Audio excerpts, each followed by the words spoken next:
அத்திரம் 21. என்னம்மா நீ விளையாடிக்கிட்டு இருக்கியா?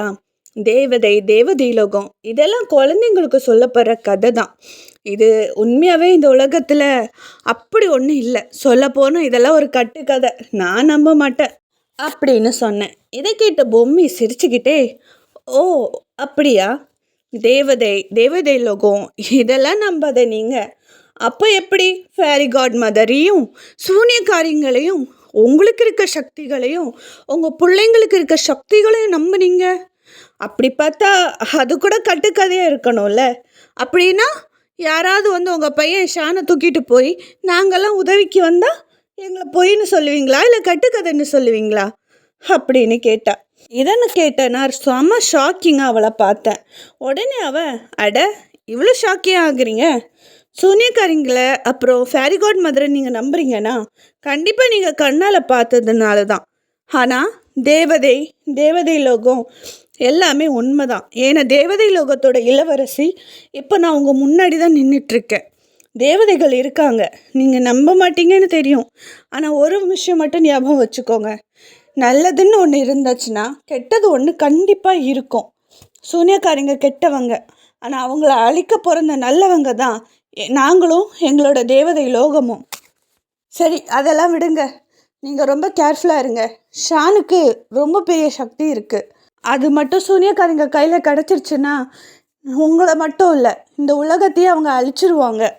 உங்களை எப்படி நம்ப வைக்கிறதுனால எனக்கு தெரில, பட் நீங்கள் நம்பி தான் ஆகணும். கொஞ்சம் அண்ணாந்து பாருங்க, அந்த வானம் எவ்வளோ அழகாக இருக்கோ அதே அளவுக்கு நிறைய மர்மங்களை மறைச்சி வச்சுருக்கு. அதில் ஒன்று தான் தேவதை லோகம். உங்களை மாதிரி மனுஷங்களுக்கு அதெல்லாம் புரியாது.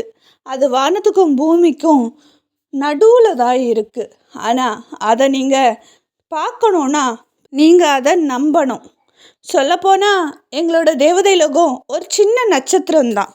சொல்லப்போனால் எங்கள் தேவதை லோகம் உங்கள் பூமியை மாதிரி மாசுபடிஞ்செல்லாம் இருக்காது. சுத்தமான காற்றோட இயற்கையோட அந்த உலகம் பார்க்கவே வேறு லெவலில் இருக்கும். இங்கே பாருங்கள், நீங்கள் நம்ப மாட்டீங்கன்னு எனக்கு நல்லாவே புரியுது. நான் தான் தேவதை லோகத்தோட இளவரசின்னு சொன்னாலும் நீங்கள் நம்ப போகிறதில்ல. பட் நீங்கள் நம்பி தான் ஆகணும். ஆனால் உங்களை நம்ப வைக்கிறதுக்கு எனக்கு ஒரு விஷயம் தெரியும் அப்படின்னு சொல்லிட்டு பொம்மி தன்னோட நிஜமான உருவத்துக்கு மாறினா. அவள் பார்க்க ரொம்ப அழகாக இருந்தா. இதை பார்த்து நான் ஷாக் ஆகி அவளை அப்படியே பார்த்தேன். மறுபுறம் தீப்தி தனியாக இல்லை இதா நடக்கக்கூடாது, எது நான் நடக்கக்கூடாதுன்னு நினச்சனோ அதுவே நடந்துட்டுருக்கு. இல்லை, என் தம்பியையும் என் தம்பி பிள்ளைங்களையும் இந்த ஆபத்துலேருந்து நான் காப்பாற்றணும், ஏதாவது பண்ணி ஆகணும். அவங்கள எப்படி திசை திருப்புறது, எனக்கு எதுவுமே புரியலையே, என்ன பண்ணுறது அப்படின்னு யோசிச்சுக்கிட்டே அங்கோ இங்கோ நடந்துக்கிட்டே இருந்தாங்க. இதை பார்த்த சூனியக்காரிங்களில் ஒருத்தி, இங்கே பாரு தீப்தி, நீ ஸ்ரீதேவிக்காக என்ன வேணாலும் பண்ணலான்னு தயாராக இருந்த. ஆனால் அவள் இப்போ உன் குடும்பத்து மேலேயே கை வச்சிட்டா, உன் குடும்பத்தை அழிக்க பார்க்குறா. இதை பார்த்துட்டு நீ சும்மா இருக்க போறியா? அவளுக்கு உதவி பண்ண போறியா? இதை கேட்டதுக்கப்புறமும் உனக்கு தேல் கொட்டின மாதிரி இல்லை, அசிங்கமா இல்லை அப்படின்னு கேட்டா. தீப்தி ஷாக்கிங்க திரும்பி பார்த்தா. அங்கே ஒரு சூனியக்காரி நின்றுட்டு இருந்தாங்க. அவங்கள பார்த்து எதையோ கேட்க வரும் முன்னாடியே அவங்க நடுவில் இங்கே பாரு தீப்தி, நீ நினைக்கிற அளவுக்கு அவங்க கெட்டவங்க கிடையாது, ரொம்ப நல்லவங்க. சரி, உனக்கு நான் ஒரு கதை சொல்கிறேன். பல கோடி வருஷத்துக்கு முன்னாடி இந்த உலகத்தில் தீப்தி அப்படிங்கிற மகாராணி வாழ்ந்துக்கிட்டு இருந்தா. தீப்தி அப்படிங்கிற மகாராணி ரொம்பவே நல்லவ. அவங்க சூனியக்காரியெல்லாம் கிடையாது, ரொம்ப நல்லவங்க. யாருக்கு உதவின்னு நின்னாலும் கழுத்தில் கையில் இருக்கிறதாவது கழட்டி கொடுத்து அவங்கள ரொம்ப சந்தோஷமாக பார்த்துக்கிட்டாங்க. அந்த ஊரே ரொம்ப சந்தோஷமாக இருந்தது. ஆனால் நீ இப்போ பேசிக்கிட்டு இருக்கியே அந்த அரக்கி, அதாவது ஸ்ரீதேவி, அவள் நல்லவ கிடையாது. அவளுக்கு சாகா வரம் வேணும் அப்படிங்கிறதுனால தீப்தியோட 2 பெண் குழந்தைங்களை 3 பையனையும் கொன்னுட்டா. அவங்களோட ரத்தத்தில் குளித்து அவள் சாகா வரத்தை எடுத்துக்கிட்டா.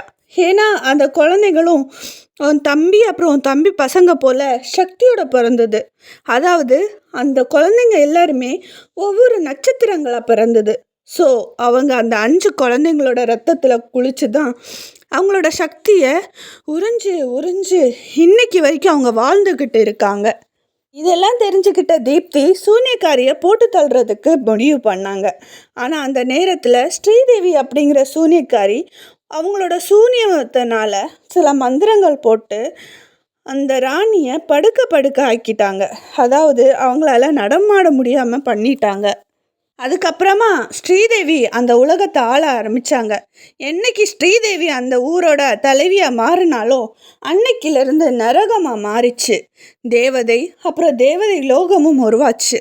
அதுக்கு காரணமே அங்கே இருக்க தேவதைகள் இந்த மாதிரி இருளாக இருக்க ஒவ்வொரு விஷயத்தையும் அழிக்கணும்னு நினச்சாங்க. இங்கே பல சூனியக்காரிகள் உருவானாங்க. இதை பார்த்த ஸ்ரீதேவி எப்படியாவது தீப்தியோட ஆட்களை அழிக்கணும் அப்படின்னு நினச்சி தீப்தி ஏதாவது பண்ணுவான்னு தெரியும். அதனால் அவங்களோட ஞாபக சக்தியை பிடுங்கி அவங்களோட மொத்த சக்தியை எடுத்துக்கிட்டா. ஆனால் அடிக்கடி எப்போவாச்சும் ஒரு டைம் தீப்திக்கு அவங்க யார் அப்படிங்கிற ஞாபகம் வரும். அப்படி வரும்போதெல்லாம் அவங்க கதறி கதறி அழுவாங்க. ஏன்னா அவங்களால எதுவுமே பண்ண முடியலை. தன் பெத்த குழந்தைங்களை இழந்து கணவனை இழந்து இப்போது தன்னோட நாடையும் இழந்து ரொம்பவே கஷ்டப்பட்டு சுயநினைவு கூட இல்லாமல் படுத்திருந்தாங்க. இந்த வேதனையெல்லாம் தாங்காத அந்த தீப்தி அப்படிங்கிற மகாராணி ஒரு நாள் அவங்களுக்கு சுயநினைவு வந்த டைமில் சூசைட் பண்ணி இறந்து போயிட்டாங்க. அவங்க ஏன் சூசைட் பண்ணாங்கன்னு தெரியுமா? சுயநினைவே இல்லாமல் படுக்க படுக்க ஆகி அவங்களோட பிள்ளைகளை இழந்து கணவனை இழந்து நாட்டை இழந்து நாட்டு மக்களை இழந்து ஒவ்வொரு நாளும் அவள் செய்கிற எல்லா கொடுமையும் கண்ணால் பார்க்க முடியாமல் தான் அவங்க இறந்து போனாங்க.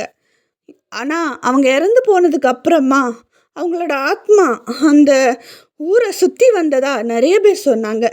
ஆனால் இந்த சூனியக்காரிங்களுக்கு ஒரு முடிவு யாராலையும் கொண்டு வர முடியலை. இங்கே பாரு, அப்படிப்பட்ட ஒரு நல்ல மகாராணியோட ஆத்மா தான் இப்போ நீயா இருக்க. தயவு செஞ்சு நீ அவங்களுக்கு உதவி பண்ணாத. உன்னோட குடும்பத்தை அழிக்கிறதுக்கு அவள் பிளான் பண்ணிட்டா. ஏன்னா உன் தம்பி தான் அவள் எதிர்பார்க்குற அந்த சக்தி. பத்தாததுக்கு அந்த 2 குழந்தைங்க. தியாவுக்கு 7 வயசு தான் ஆச்சு. ஷான் கை குழந்தை. யோசிச்சுக்கோ அப்படின்னு சொன்னாங்க. இந்த விஷயம்லாம் தெரிஞ்ச தீப்திக்கு என்ன பண்ணுறதுனே தெரியலை. அவங்க கண்ணில் இருந்து கண்ணீர் வர ஆரம்பிச்சுது. இங்கே பாரு தீப்தி, சாரி கீர்த்தி, இங்கே பாரு கீர்த்தி, இப்போது அவங்களுக்கு ஒரு உடல் தேவைப்படுது.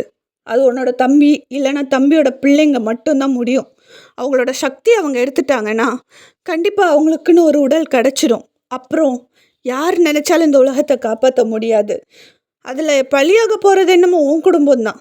வேறு யாருக்கும் எந்த பிரச்சனையும் வரப்போகிறதில்ல. ஏன்னா பூமியில் இருக்க ஒவ்வொரு மக்களும் சந்தோஷமாக தான் வாழ்வாங்க.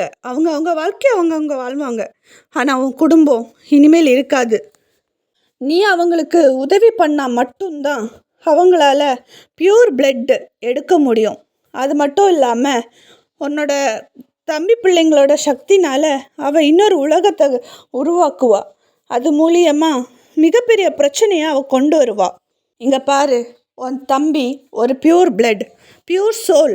அது கோடி வருஷத்துக்கு ஒருத்தருக்கு மட்டும்தான் வரும். அது உன் தம்பிக்கு வந்திருக்கு. அது மட்டும் அவங்களுக்கு கிடச்சின்னா பெரிய பிரச்சனை ஆகும். நான் மறுபடியும் ஏன் சொல்கிறேன்னா, உன் மைண்டில் அது ஏறணும்னு தான். தியா வேணா 7 வயசு குழந்தையா இருக்கலாம். ஆனால் அவள் அப்படி கிடையாது. அவள் ஒரு தேவதை லோகத்திலேருந்து நம்ம பூமிக்கு வந்த ஒரு குழந்தை. இந்த ஸ்ரீதேவி கிட்ட இருந்து எப்படியாவது காப்பாற்று. தியா பிறந்தப்போ தேவதை லோகத்தில் நிறைய பிரச்சனைகள் இருந்தது. அதனால தான் உன் தம்பி பொண்டாட்டி ப்ரெக்னெண்ட்டாக இருக்கும்போது அந்த கருவை எடுத்து அந்த தேவதையை கருவை அனுப்புனாங்க. இங்கே பார், தியா சாதாரணமான குழந்தை கிடையாது. தயவு செஞ்சு நீ காப்பாற்று.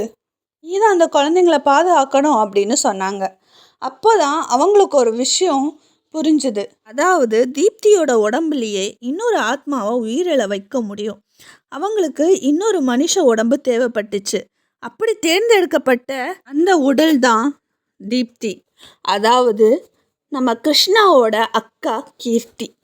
இங்கே பாரு தீப்தி, நீ என்றைக்குமே சூனியக்காரங்களோட கட்டுப்பாட்டுக்குள்ளே வரக்கூடாது. நீ ரொம்ப நல்லவ. அவளுக்கு எப்போவாவது சுயநினைவு வர மாதிரி தான் உனக்கும் அவளோட நினைவுகள் வரும். ஆனால் அந்த நினைவுகளை வச்சு நீ எப்படியாச்சு ஸ்ரீதேவியை அழிக்கணும். அப்போ தான் உன்னோட குடும்பத்தை உன்னால் காப்பாற்ற முடியும்.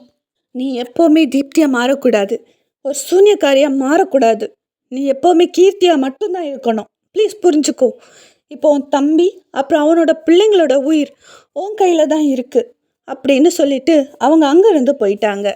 மீண்டும் சந்திப்போம்.